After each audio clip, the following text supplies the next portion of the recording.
When a collision occurs, it's easy to focus on what the driver did wrong. However, evidence consistently shows that most driving for work incidents are caused by human factors, many of which are influenced by management decisions. Human factors include fatigue, distractions, stress, time pressure, impairment through drugs or alcohol, and poor decision making. These factors account for the vast majority of serious collisions involving people driving for work. One of the most common causes is driver fatigue.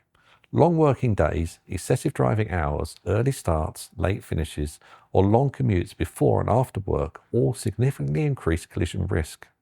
Fatigue impairs reaction times and decision making in a similar way to alcohol, yet is often underestimated. Driver distraction, particularly mobile phone use, is another major factor.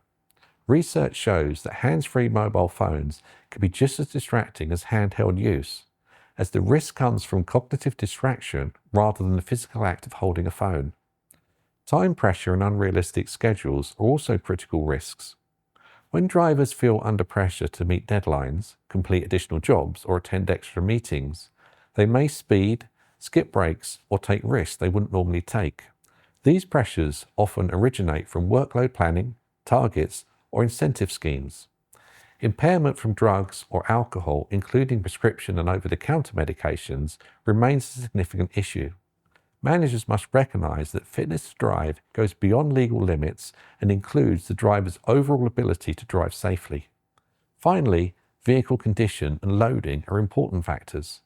Overloaded or poorly maintained vehicles increase stopping distances, reduce stability, and raise the likelihood of a serious collision. The key point to remember is this: while the driver is physically behind the wheel, many of the risks that lead to collisions are created or controlled by the organization. Effective management of driving for work means addressing these root causes, not simply reacting after something goes wrong.